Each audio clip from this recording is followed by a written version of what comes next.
Hello everyone, welcome to back our channel. My name is David Silas. I today will going to learn a very important topic of the management and commerce. आज की topic बहुत important है specially for the management student for the BCom MCom and UGC NET commerce student के लिए अगर आप international business समझना चाहते हैं तो ये कंसेप्ट बहुत यूजफुल है so watch this video till the end because of I explain everything is a very simple language with example. First of all, introduction. EPRG framework explains the how companies manage international business. EPRG framework क्या होता है? EPRG framework एक concept है जो बताता है कि company foreign country में अपना बिजनेस कैसे मैनेज करती है. इट शो द एटीट्यूड और mindset of the management towards the international business. EPRG framework का फुल फॉर्म होता है E for the ethnocentric, P for the policy-centric, R for the regio-centric, and G for the geocentric. Company का सोचने का तरीका क्या होता है जब वो दूसरे देश में बिजनेस करता है. For the real life understanding, जब एक इंडिया कंपनी यूएसए या यूके में या चाइना में बिजनेस करती है तो वो डिसाइड करती है कि वो कौन सा मैनेजर होगा, कौन सी रूल्स फॉलो करेंगे, कौन सी स्ट्रेटेजी यूज करेगी. ये सब ईपीएससी फ्रेमवर्क में एक्सप्लेन करता है. The first has ethocentric. Ethocentric approach means that the company believes that the home country method, culture and management style are the best. Therefore, the company uses home country management and policy in the foreign branch. Now let's start. The ethocentric का मतलब है company का अलग होता है, home country में सबसे best है. होम कंट्री का कल्चर बेस्ट माना जाता है. सेम पॉलिसी फॉरेन कंट्री में भी यूज होती है. मैनेजमेंट भी होम कंट्री में के होते हैं, इसलिए होम कंट्री इससे superior.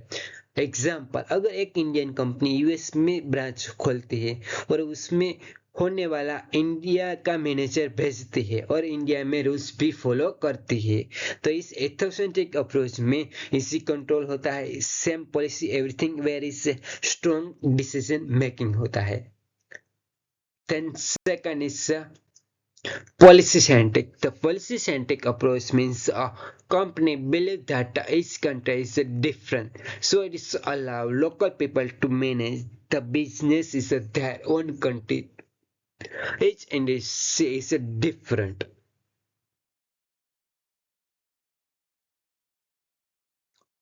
Policy centric approach company का मत मानता है कि हर कंट्री अलग होती है. लोकल मैनेजमेंट अपॉइंट कर किए जाते हैं, लोकल कल्चर को इम्पोर्टेंस दिया जाता है. Different strategy for the different country. Every country is unique. India में इंडिया मैनेजर, यूएस में अमेरिकन मैनेजर. हर कंट्री अपने हिसाब से काम करती है. लोकल मार्केट समझने में इजी होता है. बेटर कस्टमर सेटिस्फेक्शन होता है. Good relationship with the local people. Regional centric. Region centric approach company country को रीजन में डिवाइड करती है. सिंपल, कंट्री के एक ग्रुप में region based strategy regional management appoint करती है. Simple example, Asia region is India, China and Japan. European region is UK, Germany, France. हर रीजन के लिए अलग प्लानिंग होता है, इसलिए बेटर कोऑर्डिनेशन ध्यान policy region of the understanding is strong and cost control possible. Then geocentric. Geocentric means that companies view the world as a non-global market. That companies choose the best employee for any country, not any from the home country or the host country. Companies see the world as a non-global market. Geocentric approach का meaning होता है company पूर पूरी दुनिया में एक global market बनाती है। Best talent for the everywhere, no country is biased, global strategy, world is a one market.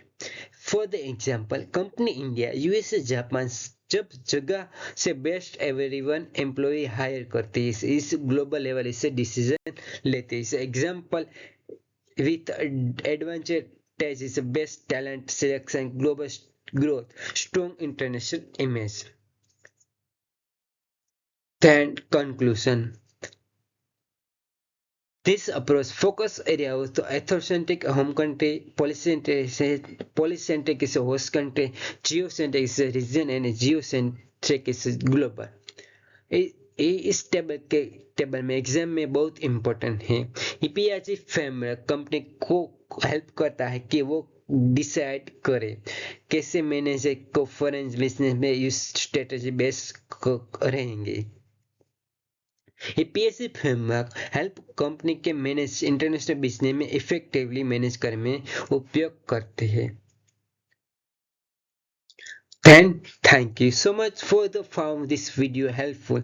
Like, share and subscribe and comment below done if the understanding this topic. Thank you so much everyone.